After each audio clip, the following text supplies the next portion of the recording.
Welcome to another Jamblast podcast. Today we're going to be going over the music of Michael Jackson. Now, Michael Jackson has quite a few albums out, and so I'm going over this is part two, and I'm going to try to touch on his other albums, Michael Jackson Bad, as well as Michael Jackson Dangerous. So, previous two albums that I had reviewed were Off the Wall as well as Thriller. And if you didn't get a chance to hear those, definitely go back and hear that podcast over Michael Jackson music review, Off the Wall and Thriller, number one or part one. And so today, this is a continuation of the music review, and I'm very excited about today and this podcast, considering that I'm going over two phenomenal albums.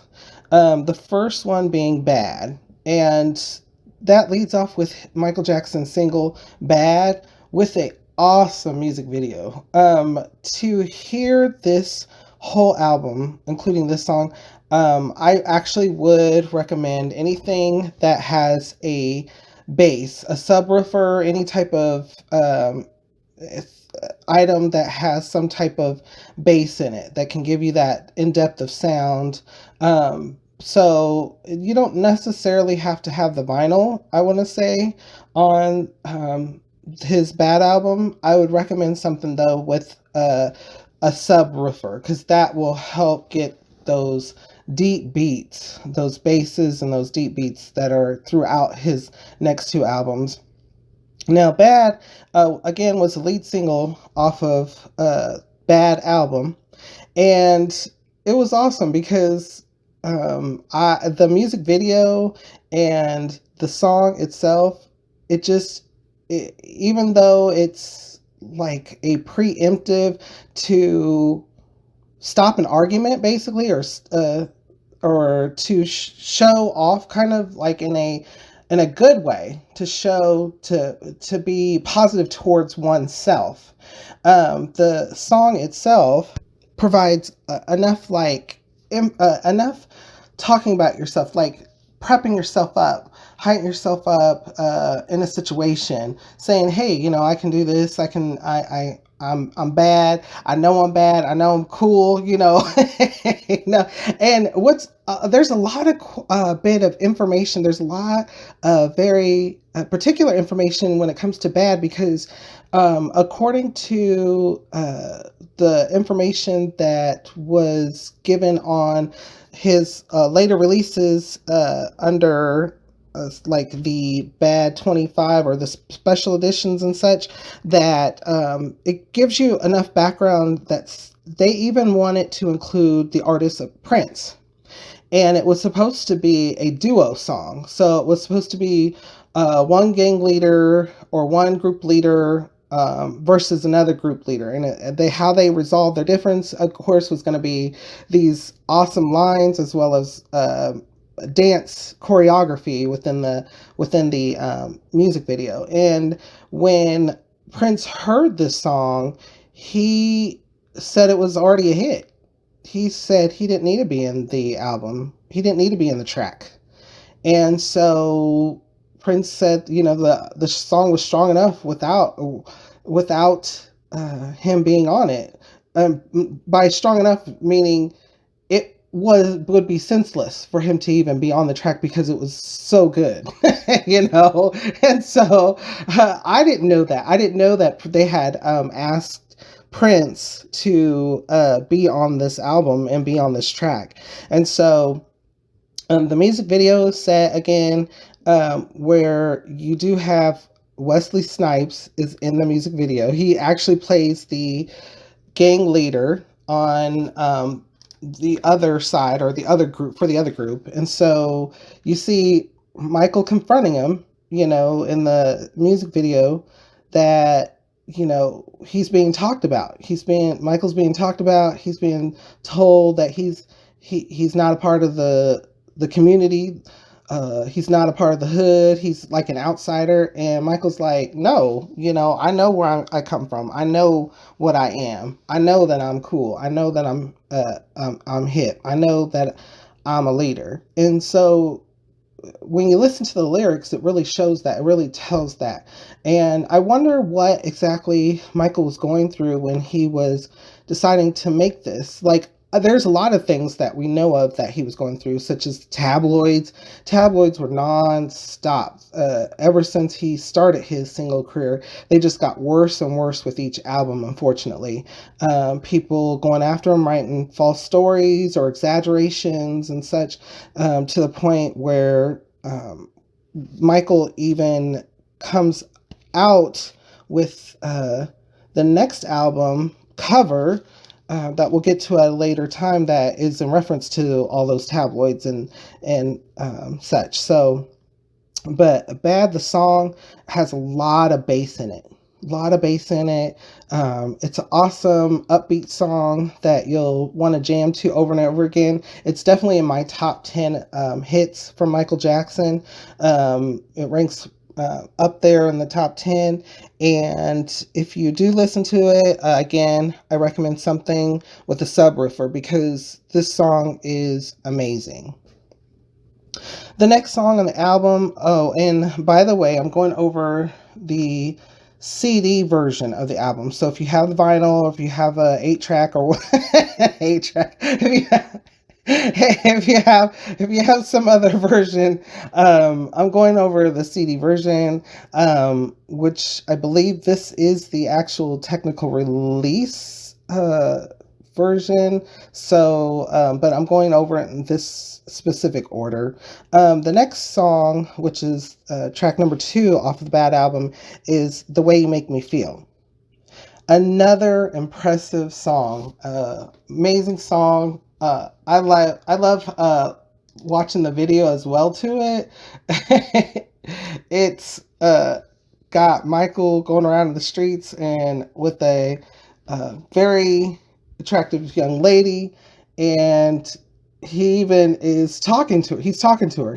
This is kind of one of those songs that a man introducing himself to a woman, and so he's like, hey, pretty lady with the high heels on, you give me fever. It's one of those songs that it's a great track to listen to, and on the lyric wise, it's impressive. He's not hitting on a lady. In my opinion, he's not hitting on a lady inappropriately. He's hitting on her, telling her, hey, you're pretty, the way you style, the way you walk, the way you talk, everything about you. He's really going out and flattering, with the flattering and telling her how he feels, and today, that's really difficult for a lot of people. A lot of people are behind a phone, behind a computer screen. They're texting or they're swiping right,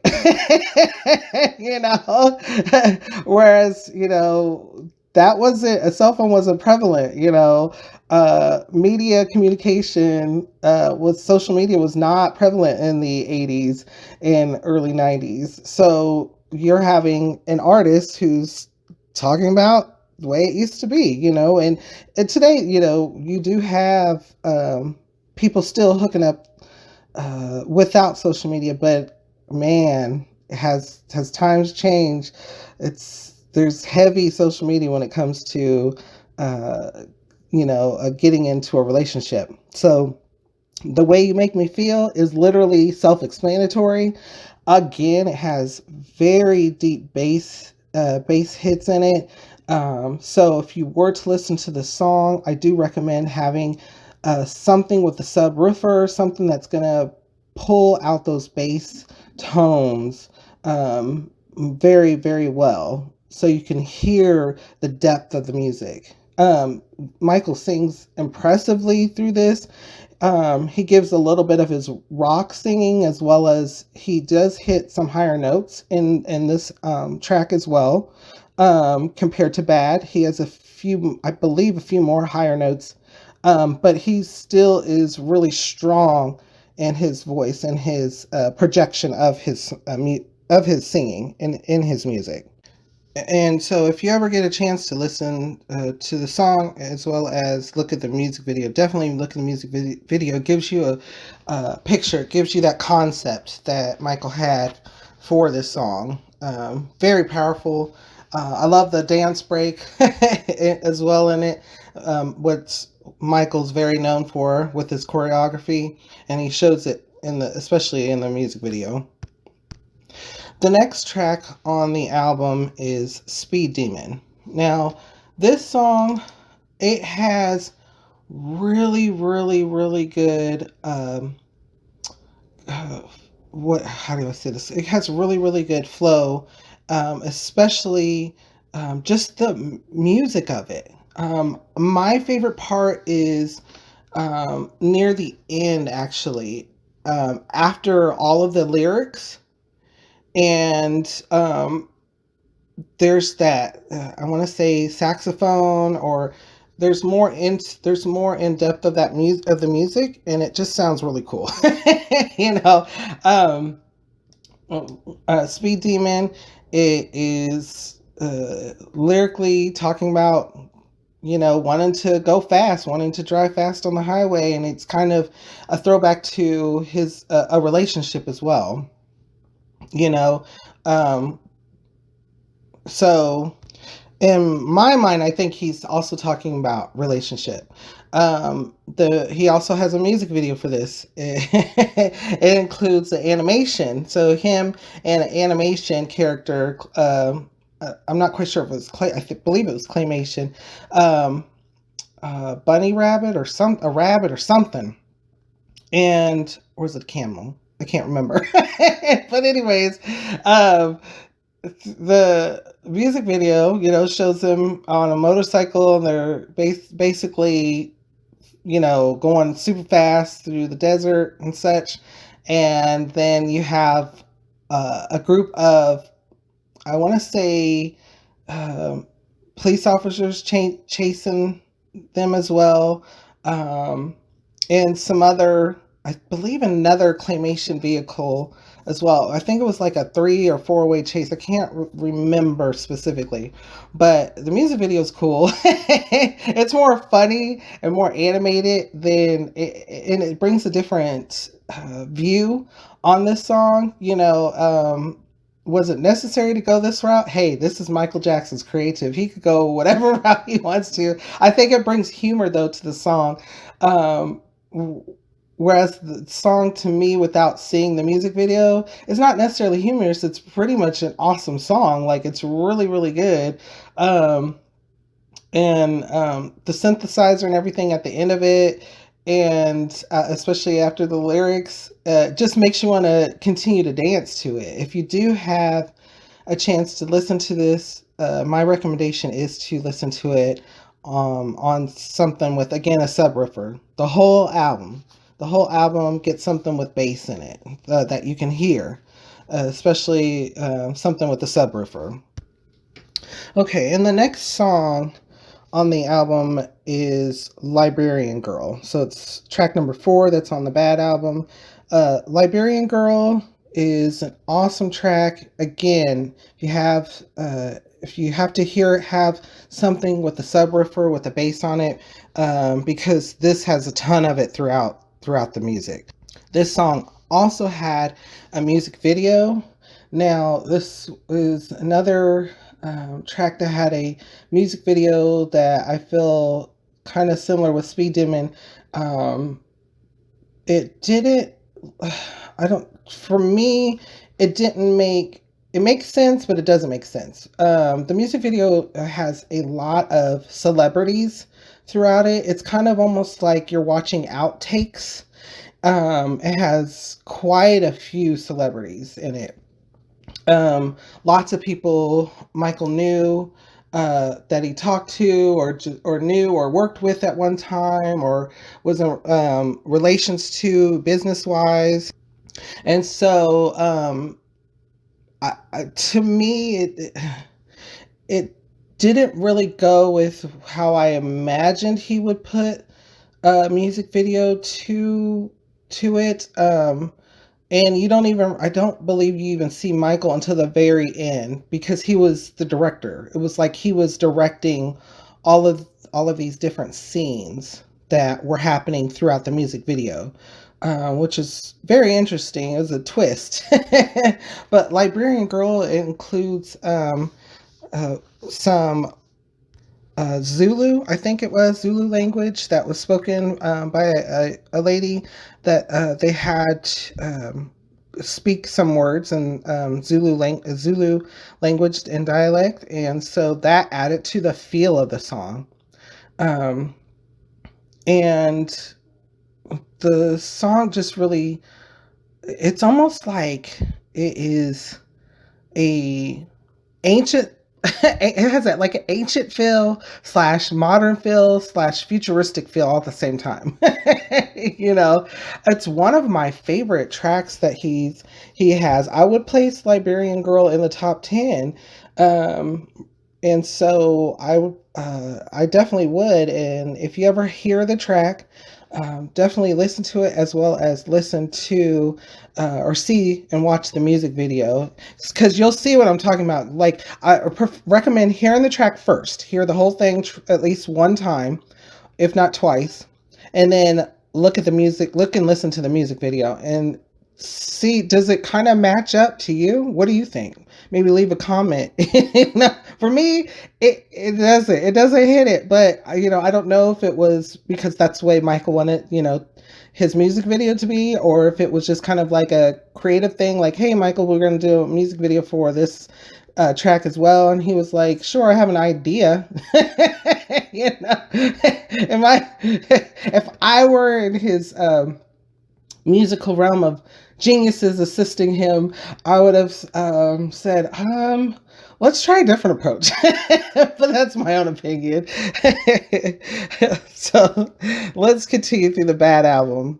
Again, the placement of Librarian Girl is actually really good, because it changes up the tone and the speed of the album, because she's going through it pretty quickly.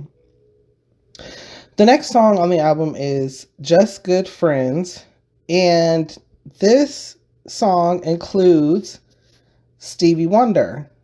Of all people, I was like, wow, just having Stevie on the track, that just, he's been in the game for a long time. Michael had been in the game for a long time, since he was a kid, and having both of them on one track, just amazing, amazing, amazing, amazing. Now, what was kind of interesting is, I don't recall if I heard the harmonica in this song, but this song is very 80s. It's very 80s. It's got the synthesizer in it. It's got the different types of sounds that you would typically hear in the 80s, especially late 80s. Do listen to this song again with something with a subwoofer with the bass, so you can hear all of it. Stevie does a wonderful job with his lyrics, and Michael as well. He uses more of his harder voice in here, more of his rock voice. I believe throughout his bad album, he uses a lot of his rock type voice, a little bit harder, a little bit more harsher, hitting the notes. The song itself doesn't have a whole lot of range, but he does a really good job. So does Stevie. The song is basically stating that I feel like it's almost like a one-way relationship at the time, or it's like a relationship that they're saying that they believe is a relationship, a strong relationship, or something that's happening, but the partner, the girl, she's not really acting like it, or not feeling it, or something. Maybe it's too soon or too early. So the lyrics are pretty fun. The song itself's pretty good, pretty great, especially because it has Stevie Wonder in it. I would definitely, me, myself, and I would place this in the top 10 of Michael Jackson's songs. Just for the mere fact that you got Michael and Stevie on a really good track. It's place number 5 on the album, right after Librarian Girl. And again, it's up more upbeat, so it brings the album back to an upbeat feel. And so moving right along, the next track is another dance track, man. It's Another Part of Me. I'm very happy that this track ended up on the album because it was in line with another song that was going to be for the album, and that was Streetwalker, but ended up being Another Part of Me. Part of the reason why is because Michael Jackson, he wanted Streetwalker over Another Part of Me, and I can't remember if it was Quincy Jones or Ronnie Tipper. One of them was saying, like, no, let's put the Another Part of Me on the album. And so they had one of their good friends listen to both tracks, and when Another Part of Me played, the friend got up and started dancing. And so and so there it was. Another Part of Me made it to the album. Also, Another Part of Me is very well known. Very well known. If you're an 80s person and you ever been to a Disney park, Another Part of Me was the last song, the ending of Captain EO, and Michael Jackson's music movie, however you want to call it, whatever you want to call it, 3D 4D experience. And so phenomenal. If you ever got to see it, I was one of the lucky ones. However, I was young. And so, it was an awesome experience. The song, I was like, wait, where did this song come from? And it's like, oh, it's on the Bad album. Yeah, I got to get the album.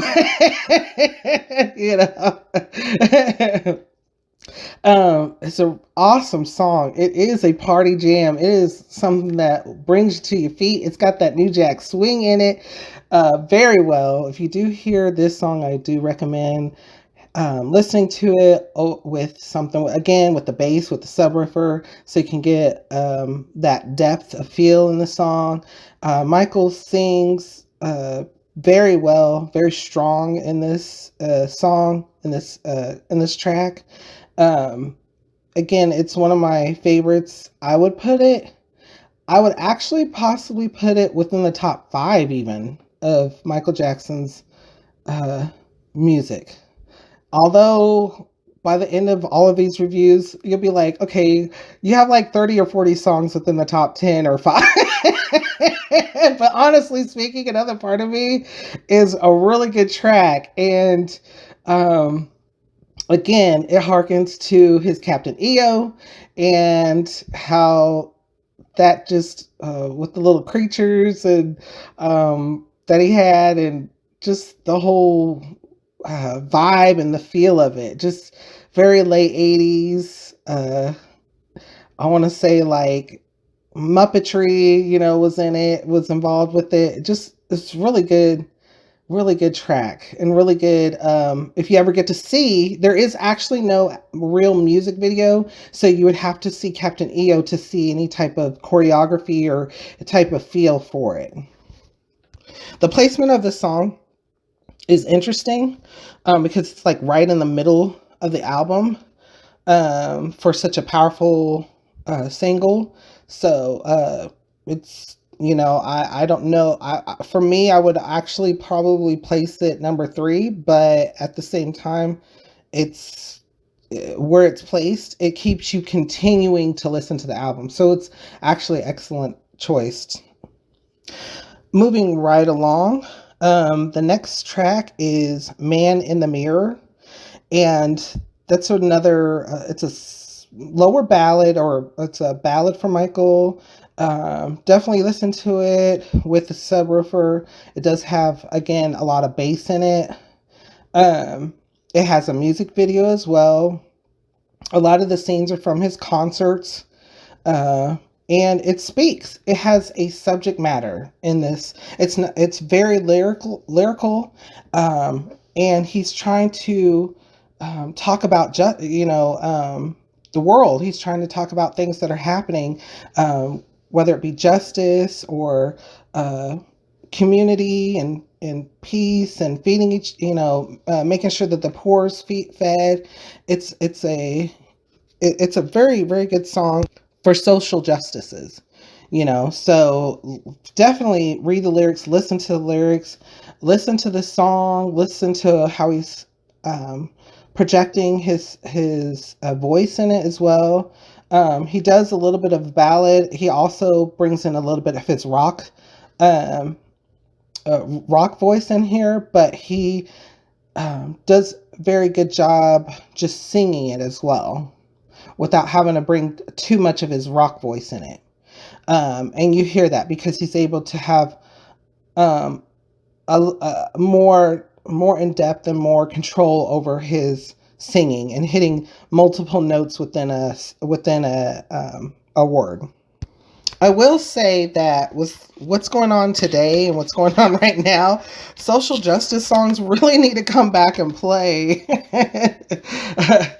People really need to hear this, hear about social justices, and people really need to continue to speak out, because when people can speak out and people take notice and things start to change, and typically for the better. So definitely more social justice songs need to come out, especially nowadays, especially what's going on right now. And Man in the Mirror is a really good social justice song. And that is placed number 7th on the album. The next song on the Bad album is one of my favorites. Now, I can say for myself, would actually rank in the top 3, if not number 1. And that song is I Just Can't Stop Loving You. The song has both an English and a Spanish version that Michael recorded. And both versions are very well. He does have a music video with it. However, the music video is really a lot of images of him in concert singing the song. But he does an excellent job. It's a beautiful ballad. Beautiful ballad that's on the Bad album. It's definitely a duet ballad, meaning two people would be required to sing the song. And the girl that he had sing with him was, I believe her name was Sita Garrett or some, I can't remember what her name was specifically. And they both sing this song beautifully, beautifully. So the English version is I Just Can't Stop Loving You, and the Spanish version is Todo mi amor eres tú. And if you are able to hear both of them, hear again with that bass, with that subwoofer, they're both beautiful. Both sung beautifully. They match. To me, they match. There is no version that's better than the other. And Michael does a really good job with singing this song. He controls his voice very well. He has just a touch of his rock voice, his harder voice near the end. But he sings lower notes and high notes. He has a very good range, along with Miss Garrett. They both do a fantastic job throughout the song. And so if you do get to listen to it, definitely do listen to it with something with subwoofer. It's placed very nicely on the album. It gives you another ballad. It slows it up a little bit just before the next song. And so the next song on the Bad album is Dirty Diana. It has a music video to it, and it features him his rock concert mode, basically. Um, and it's one of those that everybody liked to repeat because of the fan and the fog machine. Yes, the fan and the fog machine. And then the hair, the rock hair. Jumping into the fan with the fog shooting out, and just either dancing or having a guitar in your hand and just really giving it to people. That's where, that imagery and that feeling came from Michael Jackson's music video to go along with Dirty Diana. This is his rock song that he had on his album.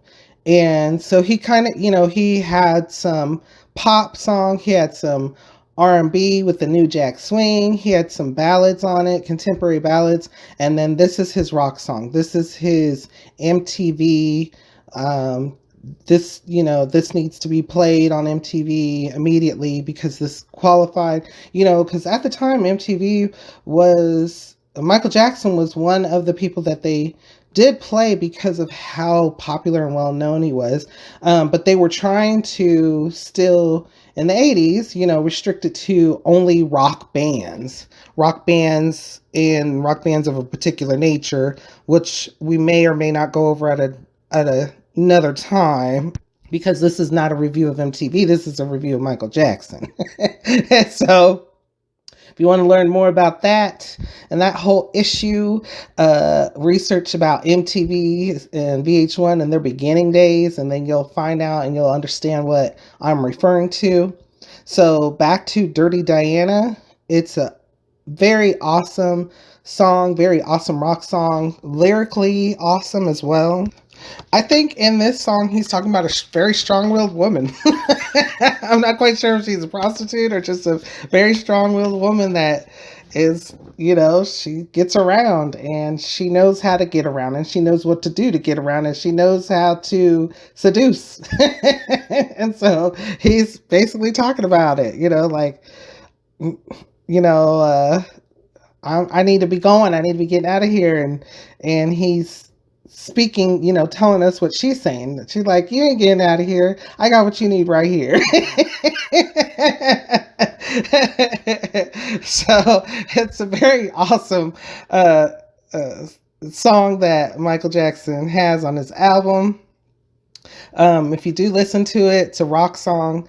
Listen to it with anything with good acoustics, because he has lots of guitar, electric guitar in it, and drums, and just anything that you can think of, especially for the late 80s. And even, what is that? Like a car alarm sound or something, like something similar to that. If you listen to it with something with subwoofer and bass on it. So however you can hear it, definitely hear it and see the music video.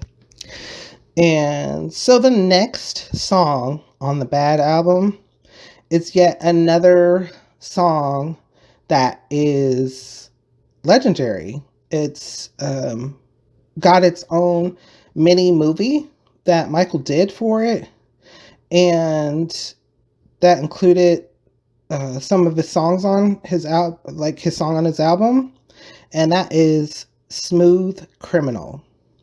Smooth Criminal is well known for the dance moves, in particular the lean. Now, that was just phenomenal, beyond crazy, beyond what anybody had ever done in their artistry and in dance. It created a revolution to this day of people trying to lean as far as they could go without falling but falling. Also, people studying it and trying to figure it out and how it actually worked, whether it be something that caught the heel of the shoe or the shoe of the dancer, or something that was going up the leg that held the person up. People are still trying to figure it out to this day. So they have a lot of different ways that they've replicated it, but nobody understands just how Michael could do it. The secrets behind it, because every time he did it, it was just perfect and unnatural. It was beyond movement of of a natural lean. And the music video harkened to, I want to say, older times, such as the 60s, I want to say 50s or 60s.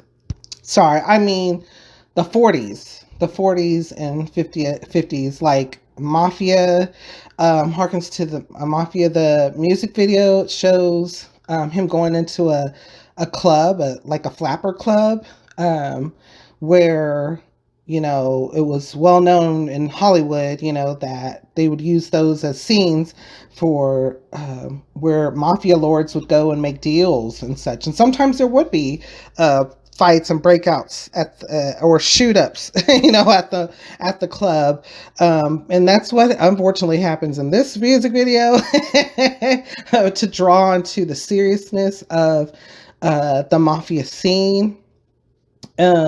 So Michael Jackson does an excellent number throughout the music video. He has a dance routine as well, where he includes the lean, and then he's also being chased. I believe he's being chased by troops who are trying to get him, trying to, I guess, kill him or apprehend him. And so if you do get to see the music video, that's great. But look at the whole mini movie, because even at the end, he turns into do I want to give it away? Yeah. Yes, I do want to give it away. He turns into a spaceship, but you'll see, you'll see more and you'll understand more if you look at it. I don't think I gave everything away, but it's just one of those awesome late 80s type music videos and songs that he had. Again, I would place Smooth Criminal in my top 5, definitely. Definitely. It's one of a lot of people's favorites. And it's placed nicely on the album. The last song on the Bad album is Leave Me Alone. Now, when I was young, this was my all-time favorite song. I love the music video, especially to it, because it was very creative. It was in a theme park, which is, like, of course, one of my favorite places to ever be, especially when I was young. It was great. It was great visually. It looked fun. It looked like he was having fun. He was riding all the rides with his pet Bubbles, which leads to the issue with the video. So Leave Me Alone was literally a swipe at media and journalists and tabloids, because at that time the stories were just getting out of hand, and it continued. Unfortunately for Michael, it just got worse and worse and worse. And so they were talking about him sleeping in a pod that freezes him, or like a time pod that he could go to the future in. They didn't understand why he had all the animals, like giraffes and elephants and monkeys, and they said they even had elephant bones or something like that, something along those lines. But if you see the next album, Dangerous, that was created, the album cover was literally created because it was like as a continuation of talking against the tabloids. And in a way, he was addressing them and also making fun of them, because it was over the top and ridiculous. But and Leave Me Alone, he's also talking about relationship too, so I think he's referring to when relationships come into where you have nagging, and you have kind of that more abusive tone instead of love being there. It's kind of someone being used, someone being the victim of being used constantly, that the other person really doesn't care, they're just using you. And so he's kind of giving it both. He's given both a relationship view as well as a life view when it comes to social justices and such. He's saying to, again, the tabloids and the media to leave him alone. The music video at the end, you find out that I believe it's himself laying. So you see him going around riding these rides, and he's singing his song "Leave Me Alone." Again, when I was a child, it was my number one favorite. Now I want to say it's in the top 10, if not the top 5 ish, but definitely the top 10. I still love it to today. It's a nice rock, got a little bit of jam into it. Again, listen to it with a lot of acoustic. If you got something with good acoustic sound, listen to it with acoustic sound as well as that bass with the subwoofer. It makes a world of a difference.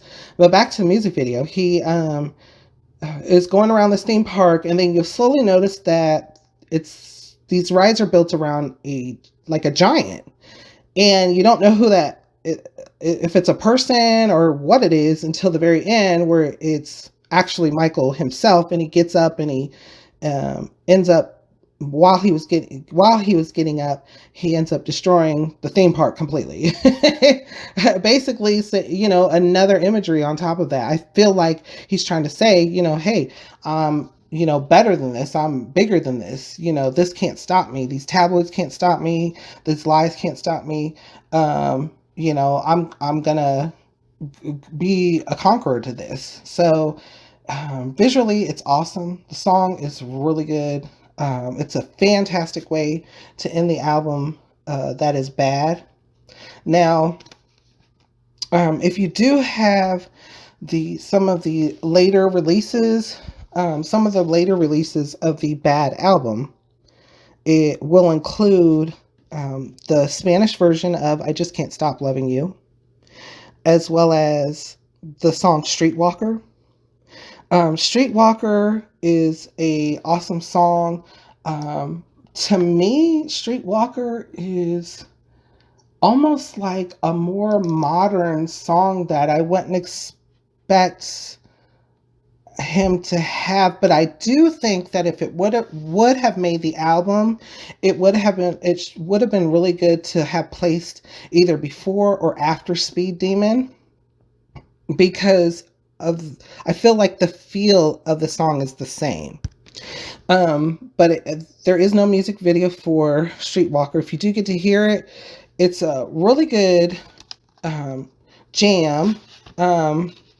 I don't think it was as strong as Another Part of Me. However, it's still a really, really good jam, and I'm surprised it still didn't get released. But back in those days, it was about limitations on albums.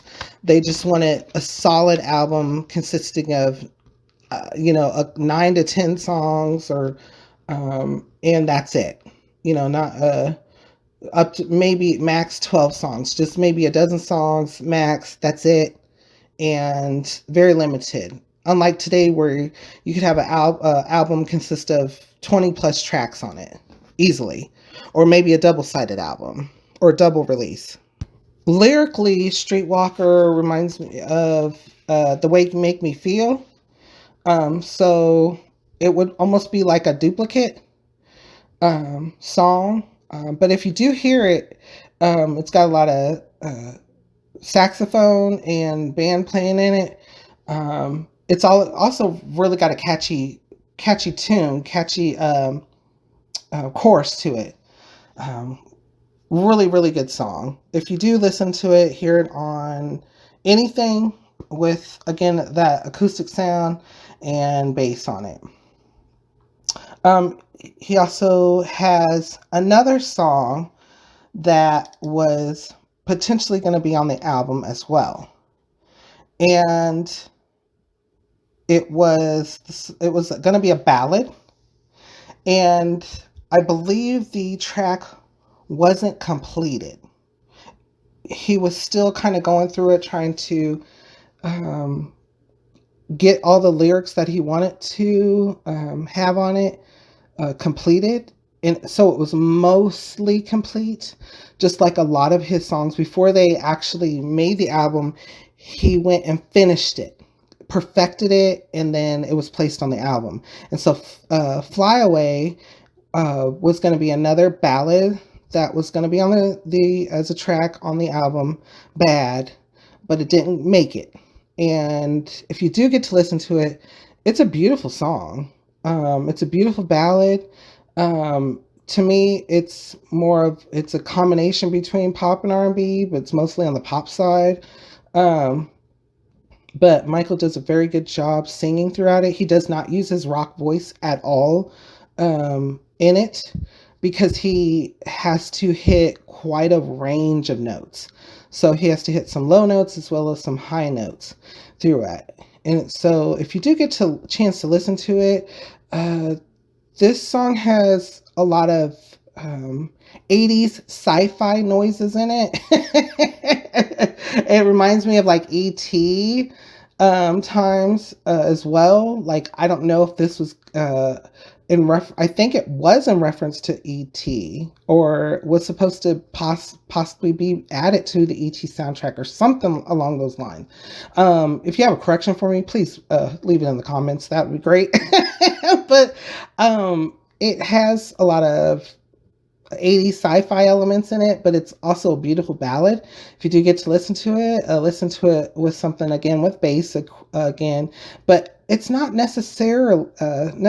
This is the only track that I believe that you don't necessarily have to have something with a subwoofer, because it's a more acoustic, and it's got more treble in it. So I don't think it matters.